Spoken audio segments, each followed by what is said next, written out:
الله أكبر الله أكبر الله أكبر لا إله إلا الله الله أكبر الله أكبر ولله الحمد.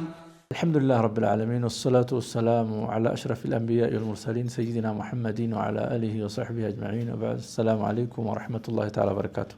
ውድ ተመልካቾቻችን ኢንሻአላሁ ተዓላ በዛሬው ፕሮግራማችን ደግሞ ስለ አረፋ ቀን የውም አረፋ ስለሚለው በሱ ምናወራ ምንተዋወስ ይሆናል ኢንሻአላሁ ተዓላ። የውም አረፋ የሚባለው የትኛው ቀን ነው? ማንኛው ነው? በሱስ ምን ማድረግ ነው ያለብን? እሱስ ምን ደረጃውና በሱ የሚሰራው መልካም ስራዎች ምንድናቸው የሚለውን ኢንሻአላሁ ተዓላ የምናየው ይሆናል። እንደው እንደተለምዶ ሰዎች የውም አረፋ የሚሉት የአረፋ ዒድ ወይም አረፋ እንትን የሚሉት የዒዱን ቀንም ጭምር ነው አረፋ ብለው እየጠሩት ያሉት ሰዎች በተለምዶ ሆኖ፣ ግን የውም አረፋ የሚባለው የተሳሳተ አገላለጽ ትክክል አይደለም።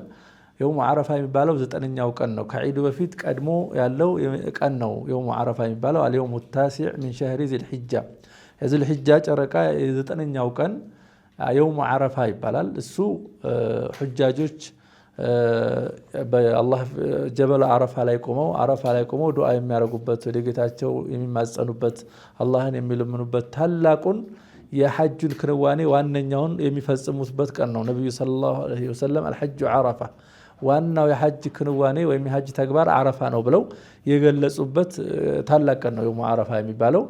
እንግዲህ የውም አረፋ የሚባለው ታላቅ ቀን ነው ሲባል ለሑጃጆች ሐጅ ለሚሰሩ ሰዎች ብቻ ሳይሆን ሐጅ የማናረገው ሰዎች ደግሞ በሌላ ቦታ ላይ ሆነን ይሄን የውም አረፋ በምን መልኩ ነው ማሳለፍ ያለብን? ዋነኛው የዛን ቀን ከምናረጋቸው መልካም ነገሮች መካከል የጾም ኢባዳ ነው። የጾም ኢባዳ በልዩ ሁኔታ የምናረግበት ቀን ነው የውም አረፋ የሚባለው። ያን ቀን አንድ ቀን አላህ በመጾም አላህ Subhanahu Wa Ta'ala እንገዛለን። ከሌሎች ኢባዳዎች በተጨማሪ ማለት ነው። ከሌሎች ኢባዳዎች በተጨማሪ በልዩ ሁኔታ በጾም የምናሳልፈው ታላቅ ቀን ነው። አቡ ቀታዳ ባስተላለፉት ሐዲስ ላይ ነብዩ ሰለላሁ ዐለይሂ ወሰለም የአረፋን ቀን አንድ ቀን መጾም አህተሲቡ አለላህ አዩከፍረ ቢሂ ዙኑበ ሰነቲ አልማዲያ ወልሙስተቅበላ፣ ይሄ የአረፋ ቀን የአንድ ቀን ጾም አላህ Subhanahu Wa Ta'ala በሱ ብቻ ያለፈውን ዓመት ወንጀላችንና የሚቀጥለውን ዓመት ወንጀላችንን አላህ Subhanahu Wa Ta'ala በአንድ ቀን መጾማችን አላህ ይምረናል ብለዋል ነብዩ ሰለላሁ ዐለይሂ ወሰለም። የሚገርም ፈድል ነው። ፈድሉን ዐዚም፣ ታላቅ ትሩፋት ነው። ታላቅ ሚንዳ ነው። ካላህ አጅር ታላቅ አጅር ነው። የአላህ Subhanahu Wa Ta'ala ረህመት ስጦታ ሰፊ ነው። አንድ ቀን እንጾማለን። አንድ ቀን የውም አረፋን በመጾማችን ብቻ ባለፈው ዓመት አንድ ዓመት የሰራነው ወንጀላችንና ወደፊትም ጭምር ልንሰራው የምንችላቸው ወንጀሎች ካሉ አላህ Subhanahu Wa Ta'ala በዛ ጾም የምንማርበት መሆኑን የአላህ መልእክተኛ ነብዩ ሰለላሁ ዐለይሂ ወሰለም ይናገራሉ። ታናናሽ ወንጀሎች ናቸው የሚማሩት። ያለፈው ወንጀላችን ይማራል ሲባል የቀጣይ ወንጀላችንም እንደዚሁ ይማራል ሲባል ማንኛው ወንጀል ነው ከተባለ ይሄ ታላላቅ ወንጀሎች ሳይሆን ሰጋኢሩ ዙኑብ ታናናሽ ወንጀሎች ናቸው የሚማሩት። ታላላቅ ወንጀሎች ተውበት ያስፈልጋቸዋል። ወደ አላህ መመለስ ያስፈልጋል። መጸጸት ያስፈልጋል። መቆጨት ያስፈልጋል። ላለመመለስ መወሰን ያስፈልጋል። ሰውየው ደግሞ ከዛ ስራውና ተግባሩ አስቀያሚ ተግባሩ ማቋረጥ ያስፈልጋል። እነዚህ ነገሮች ሲኖሩ ነው ታላላቅ ወንጀሎች የሚማሩት። ታናናሽ ወንጀሎች ግን በዚሁ በአረፋ ቀን አንድ ቀን መጾማችን ብቻ ሌሎች መልካም ስራዎችም እንደዚሁ ብዙ ምክንያቶች ወንጀሎቻችንን የሚማሩባቸው ምክንያቶች ሌሎች ነገሮችም ይኖራሉ፣ ሐሰናቶች ይኖራሉ።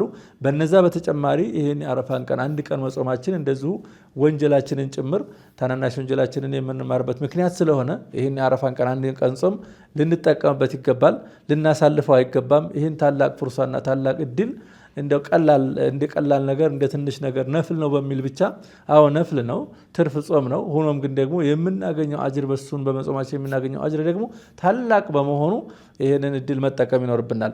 ሌላው የአረፋ ቀን ከምናረጋቸው ነገሮች መካከል ዱዓ የምናረግበት ቀን ነው። ይሄ ታላቅ ቀን ነው። ነብዩ ሰለላሁ ዐለይሂ ወሰለም አላህ Subhanahu Wa Ta'ala የሰው ልጆችን ከሳት ነፃ የሚያወጣቸው አብዝቶ ነፃ የሚያወጥበት ቀን ቢኖር የውም አረፋ ነው ብለዋል። አብዝቶ ሰዎችን ነፃ ከሳት የሚያደርግበት ቀን ቢኖር የውም አረፋ ነው። ከአረፋ ቀን በላይ ሌላ አላህ Subhanahu Wa Ta'ala ሰዎችን ከሳት አብዝቶ ነፃ የሚያወጣበት ቀን የበለጠ ቀን የለም ይላሉ። የአረፋ ቀን የውም አረፋ 9ኛው ቀን በልዩ ሁኔታ አላህ Subhanahu Wa Ta'ala በተለይ ሐጅ ወፍቋቸው አረፋ ላይ ለተገኙ ሰዎች አላህ Subhanahu Wa Ta'ala አብዝቶ እሳት ነፃ የሚያወጣባቸው ቀን ነው።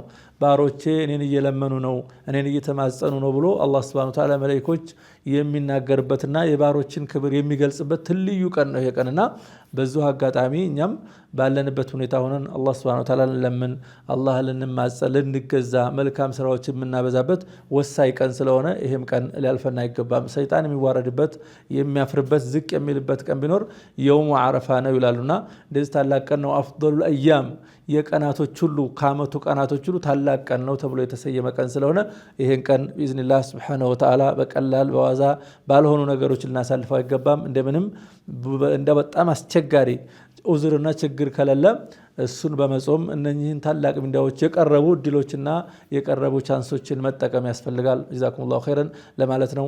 ዛሬ ፕሮግራማችን ኢንሻአላሁ ተዓላ በዚህ የምናቆም ይሆናል። አላህ Subhanahu Wa Ta'ala በሰላም የምንጦማቸው በሰላም የሄዱን የምናሳልፍ የምናጠናቅቅ ያድርገን።